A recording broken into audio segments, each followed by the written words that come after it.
사랑하는 우리 성도들과 우리 안디옥 교회 위에 충만하시기를 기원합니다. 한 인터넷 신문 칼럼에서 30년 동안 성인 남성을 교육한 바 있는 한 프란시스 수도의 수사가 소개하는 남성들이 꼭 알아야 할 진실 5가지가 소개되었습니다.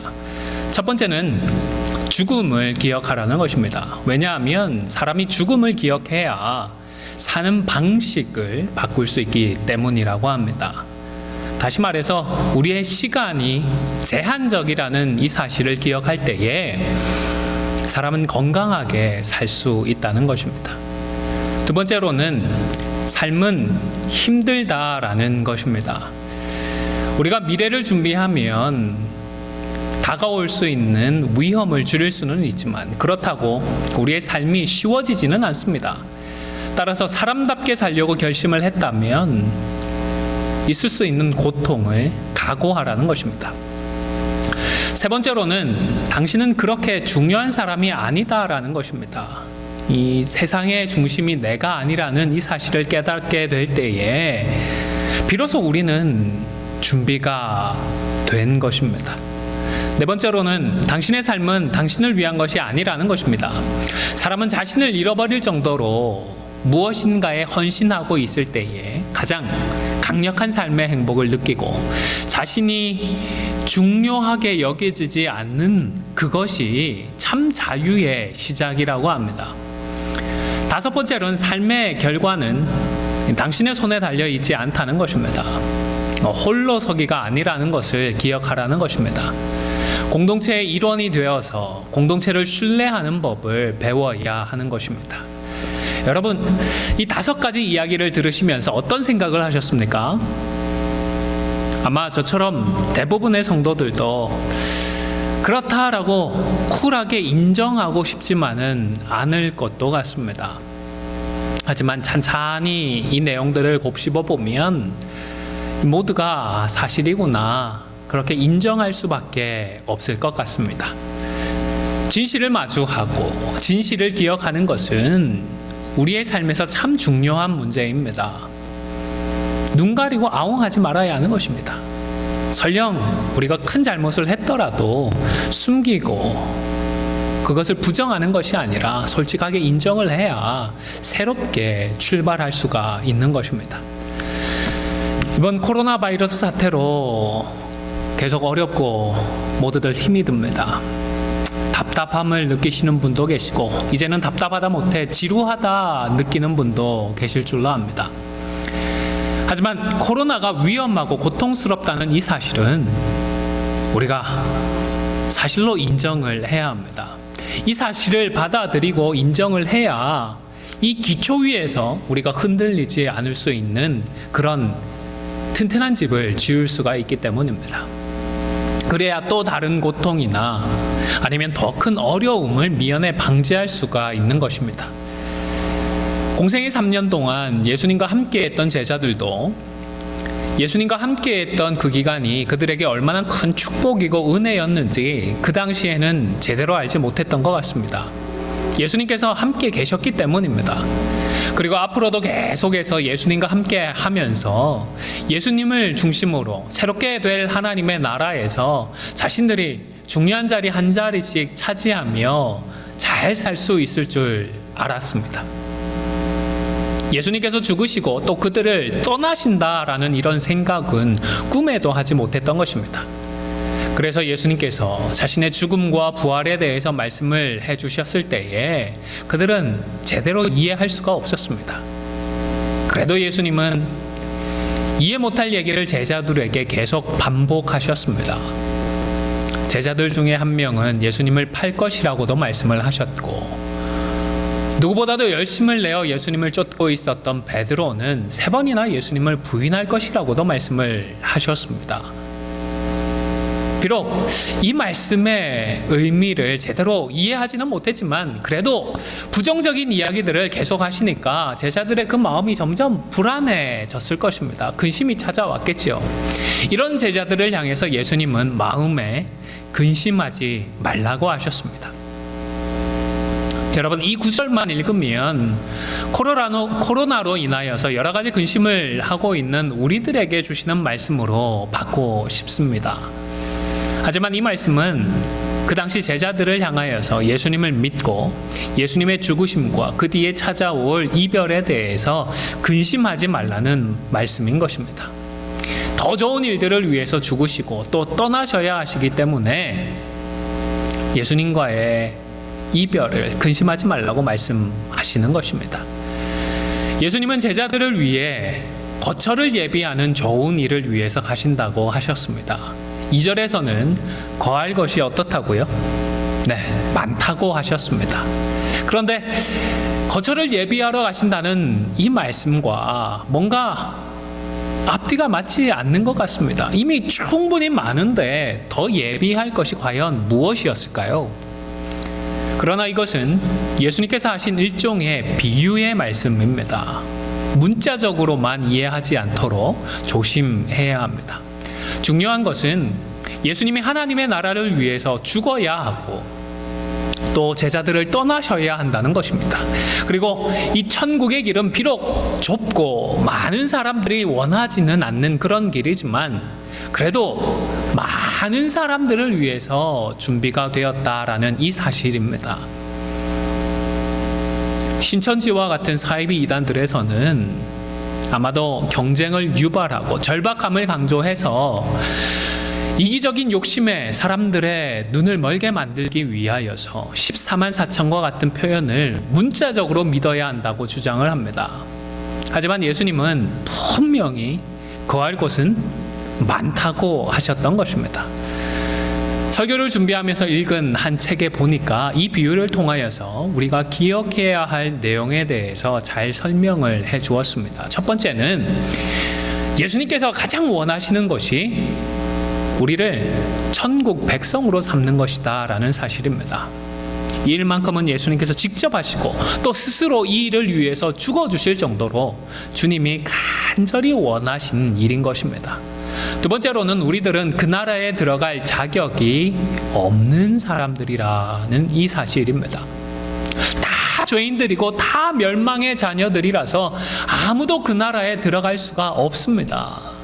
그래서 십자가의 보혈을 의지하는 자들이 그 사람들만이라도 그 나라에 들어갈 수 있도록 예수님께서 직접 예비를 하셔야 했던 것입니다.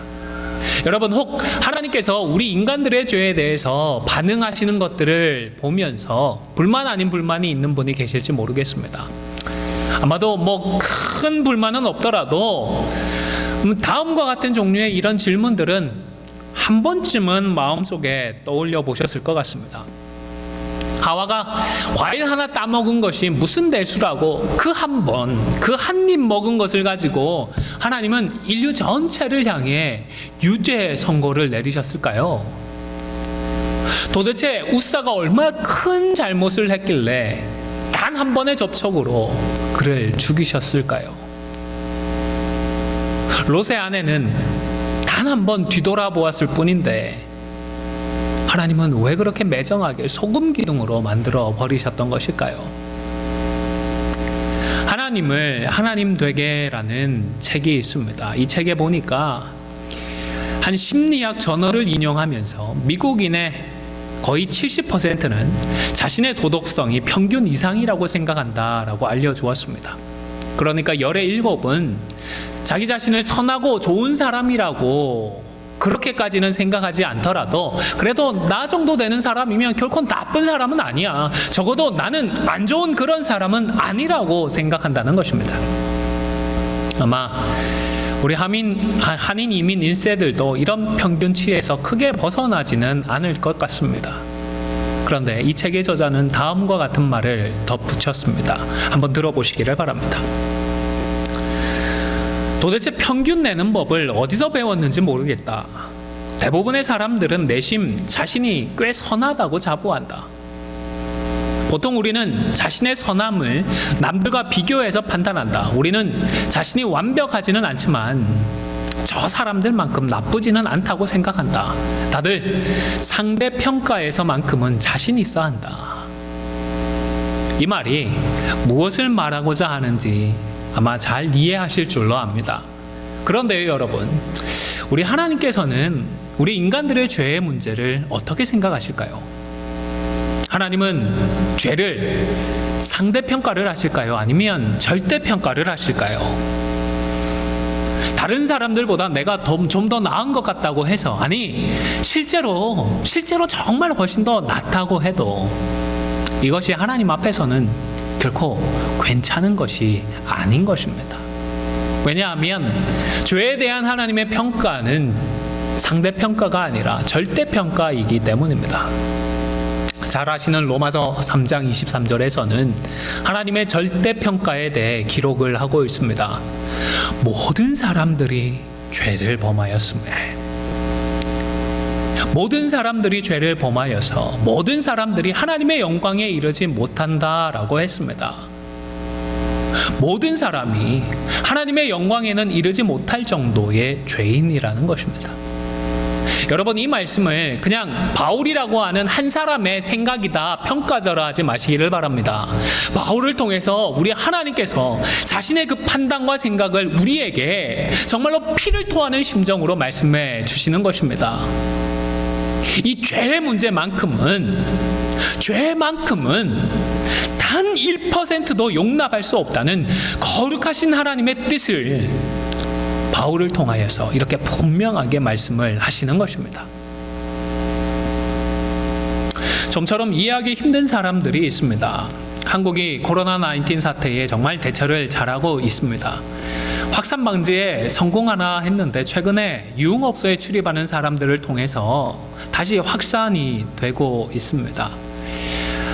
저 같은 사람의 입장에서는 자신과 주변 사람들의 생명을 걸어도 될 만큼 술 마시고 춤추고 어울려 노는 것이 정말 그렇게 중요한 것인지 잘 이해가 되지 않았습니다. 최근에는 이와 관련해서 4차 감염자까지 나왔다라는 걱정되는 소식이 들렸습니다. 아무쪼록 지금까지처럼 한국이 잘 대처해 가면 좋겠습니다. 그리고 미국과 다른 나라들도 한국으로부터 배울 것들은 좀 잘 배워서 가능한 많은 생명을 보호하고 구할 수 있기를 바랍니다. 그런데 그래도 감사한 것은 무려 4차 감염자까지 새로 나오는 상황 중에 학원 강사에게 감염된 학생들이 주일 예배에 참석을 했습니다. 한 두세 교회가 되는 것 같은데요. 그날 같이 예배를 드린 성도들이 한 700에서 800명 가량이 되는 것 같습니다. 그래서 그날 예배를 드렸다고 하는 모든 성도들을 다 검사를 했습니다. 그런데 교회에서는요, 단 한 명의 감염자도 나오지 않았다고 합니다. 교회가 방역도 잘 하고 성도들과 함께 마스크도 잘 쓰고 충분한 이 거리도 두면서 손에는 위생장갑까지 끼면서 예배를 드렸는데, 그렇게 서로를 지키고 또 지역사회를 보호하니까 단 한 명도 감염되지 않을 수 있었던 것입니다. 하나님도 도와주셨죠. 이처럼 우리 교회와 성도들이 지켜야 할 것들을 잘 지키며 지역사회를 섬기는 그 마음을 우리가 잊지 않을 때에 우리 교회와 성도는 하나님의 이름의 영광을 가립지 않을 수가 있는 것입니다. 이해하기 힘든 사람들은 미국에도 있습니다. 코로나 사태 초기에 월마트에선가요? 한 남성이 마트에 진열된 물건들을 혀로 쭉 핥는 그런 영상을 찍어서 SNS에 올렸습니다. 아마도 자기 SNS 조회수를 올리고 사람들에게 주목을 받고 싶었던 것 같은데요. 그러나 이 한 번의 일로 이 사람은 테러 혐의로 기소가 되고 말았다고 합니다.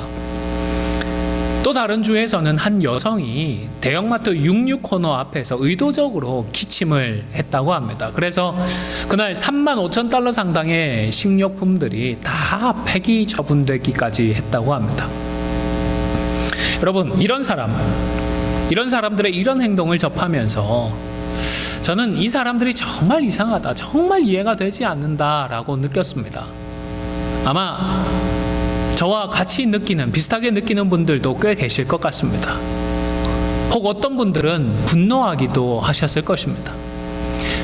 이런 시국에 조심하지 않는 사람들이 답답하고 이런 사람들의 무책임한 행동에 분노하기도 하는 것입니다. 그런데 그 이유가 어디에 있을까요? 또 그냥 혀로 한번 핥았을 뿐인데 이것을 테러 혐의로 기소를 하고 기침을 한번 했을 뿐인데 35,000달러어치의 식료품을 다 폐기할 정도로 사람들이 예민하게 반응하는 이유는 무엇일까요? 그것은 바이러스나 병균의 경우에는 상대적으로 따져서 양이 적으냐 많으냐 이것을 따져봐서 뭐 상대적으로 양이 적다고 해서 괜찮은 것이 아니기 때문입니다. 앞서 언급했던 책에는 하나님은 완벽히 선하셔서 아무리 작은 불이나 불결, 잔인함도 그분 앞에서 버틸 재간이 없다라고 하면서 비슷한 예를 들었습니다. 한번 들어보시기를 바랍니다. 당신이 수혈을 받으려고 하는데 간호사가 1% 에이즈에 감염된 피를 가져온다고 해보자. 간호사가 걱정하지 마세요. 겨우 1%인 거리요 라고 말하면 수혈을 받겠는가? 당연히 안 돼요. 겨우 1%라니요. 한 방울로도 전체가 오염되잖아요 라고 소리를 지를 것이다. 바로 그런 반감이 하나님이 우리의 죄 앞에서 느끼시는 기분의 만분의 1에 불과하다. 여러분, 하나님께서 실제로 10,000배 정도를 느끼실지는 아무도 알 수는 없겠지요. 하지만 우리들의 그 단 한 번의 죄에 대해서 하나님께서 왜 이토록 단호하고 무자비하게 반응하시는지 그 이유만큼은 유추해 볼 수 있을 것 같습니다. 우리들에게도 에이즈나 코로나 바이러스와 같이 그저 단 1%도 용납할 수 없는 경우가 있는 것처럼 하나님께는 이 죄의 문제만큼은 단 한 번도, 단 1%도 용납하실 수가 없는 것입니다. 그리고 사실 더 중요한 것은 하나님이 단 한 번의 범죄에 대해서 모든 인류를 심판하셨지만 똑같이 단 한 번 예수 그리스도를 보내어 주시고 그리고 한 번의 십자가를 통하여서 하나님은 우리에게 영원한 생명의 길을 열어 주셨습니다. 그래서 따지고 보면 불공평하다 주장할 수도 없는 것입니다. 오늘 본문 3절에서는 예수님께서 장차 다시 오셔서 당신의 백성들을 영접하고 천국에 있게 해주실 것을 알려주셨습니다. 그리고 이어진 본문을 보면 3명의 제자들이 이와 관련해서 연속된 질문을 했습니다. 첫 번째 질문자는 도마입니다. 5절을 봉독해 드리겠습니다. 도마가 이르되 주여 주께서 어디로 가시는지 우리가 알지 못하거늘 그 길을 어찌 알겠사옵나이까. 다시 말하면 어디로 가는지 혹 어떻게 가야 하는지 좀 알려주십시오 라는 부탁을 했던 것입니다. 사실 예수님의 앞선 말씀이 충분하지만은 않았던 것 같습니다. 거할 곳이 많다라는 희망적인 말씀은 하셨는데 정작 어떻게 여기까지 갈 수 있는지 전혀 말씀해 주지 않으셨기 때문입니다. 여러분 한번 도마의 입장에서 생각해 보시기 바랍니다. 예수님은 자꾸 죽는다, 떠난다 말씀은 하시는데 정말로 이대로 사라져 버리신다면 지난 3년간 예수님을 따라다닌 모든 것이 정말 그대로 헛수고로 다 끝나버리는 것입니다. 무엇인가 특단의 대책이 필요하지 않겠습니까?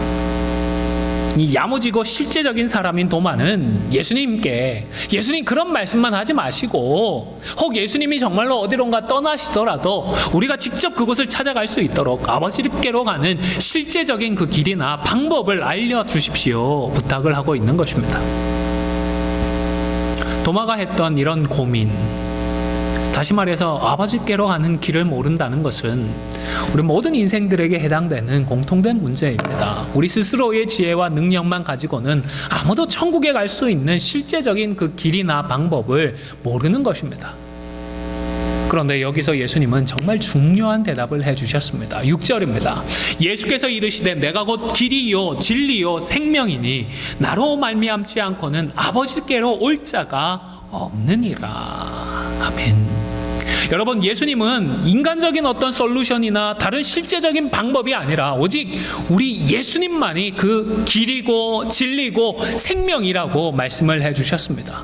예수님만이 아버지 하나님께로 나아갈 수 있는 진리와도 같은 유일한 한 길이고 영원한 생명의 하나뿐인 길임을 말씀해 주셨던 것입니다. 여러분, 우리를 위해서 죽으시고 부활하신 우리 주님을 믿을 때에 우리는 죄의 문제를 해결받아서 하나님의 자녀가 됩니다. 그리고 구원으로의 이 부르심은 단순히 천국에 들어갈 수 있는 최소한의 조건만을 갖추는 것이 아니라 우리 예수님의 제자가 되라는 부르심입니다.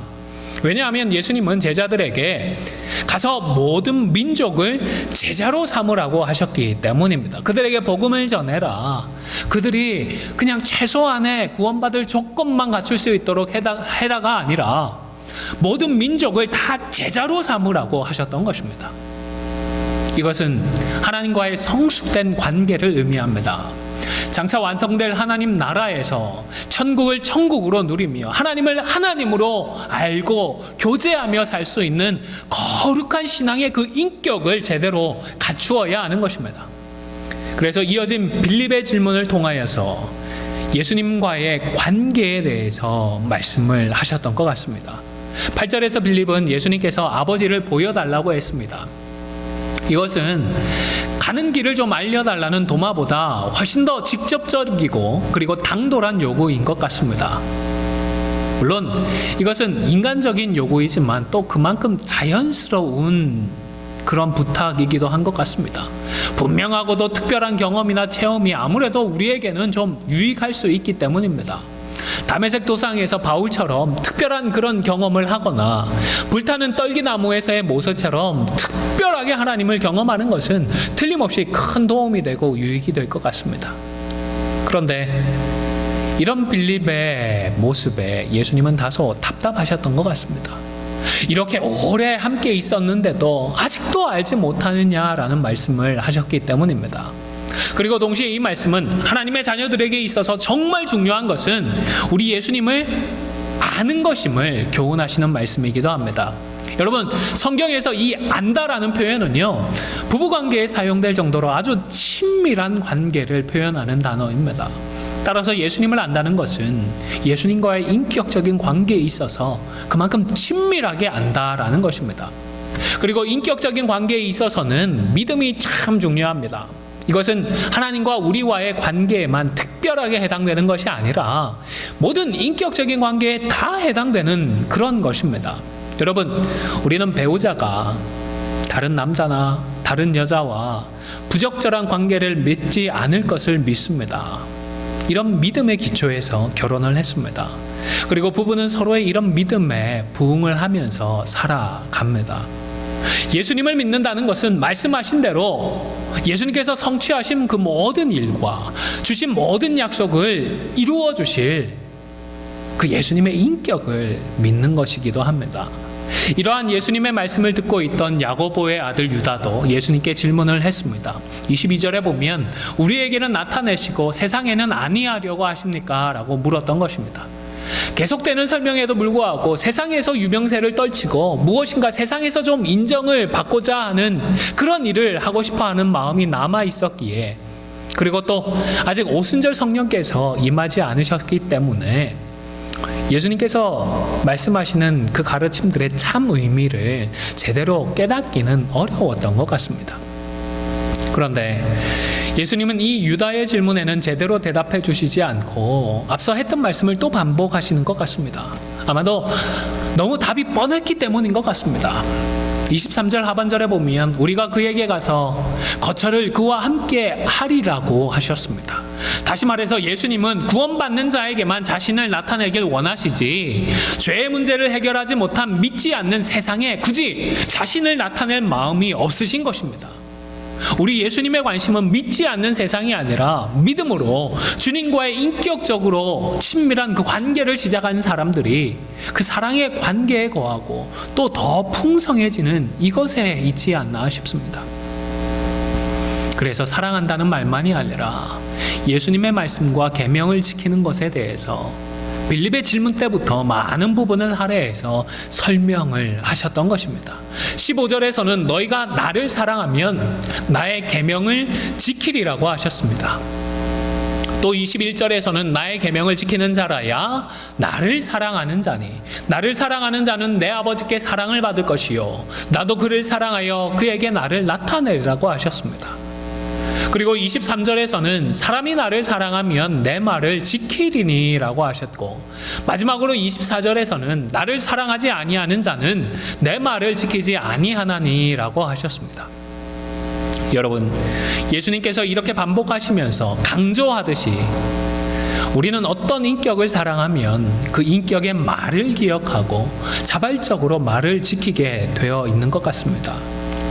흔히 사람들이 나를 사랑하니까, 나를 사랑한다면 이것 좀 해줘, 사랑한다면서 이것도 못 해줘 라고 요구하는 이기적인 태도와는 완전히 다릅니다. 우리 부모님들이 자녀들의 말을 듣고서 그들에게 필요하고 자녀들이 바라는 것들을 들어주시는 것과 비슷합니다.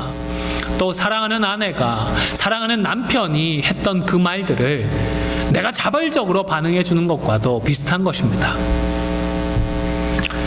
사랑한다는 말만 하는 그런 사람은 우리가 믿을 수 없습니다. 그러나 사랑하는 사람의 말을 10년이고 20년이고 꾸준히 지키는 사람은 우리가 계속 믿을 수 있습니다.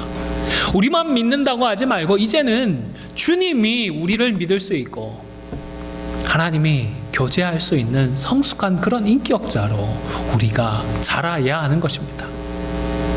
이제 말씀을 마무리하고자 합니다. 이 땅을 살아가는 우리 모든 인생에게는 오직 예수님만이 길이요 진리요 생명이십니다.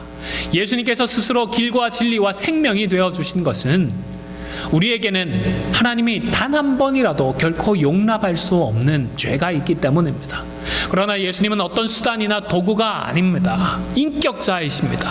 그래서 우리는 믿음으로 예수님과의 인격적인 관계를 시작하고 예수님의 말씀을 붙들고 순종하면서 그 사랑의 관계에서 자라고 성숙하게 됩니다. 이렇게 성화를 거쳐서 영화에 이르는 전 구원의 과정을 이룬 성도들이 장차 완성될 그 하나님의 나라의 거처에서 하나님과 함께하게 될 것입니다. 비록 혼란스럽고 어렵고 답답한 시국이지만 말씀과 기도로서 주님과 교제하며 그리고 사랑하는 우리 주님의 말씀을 지키는 가운데에 주님과의 이 사랑의 관계에서 더욱더 풍성해지는 우리 모두가 다 되시기를 주님의 이름으로 간절히 축원을 드립니다.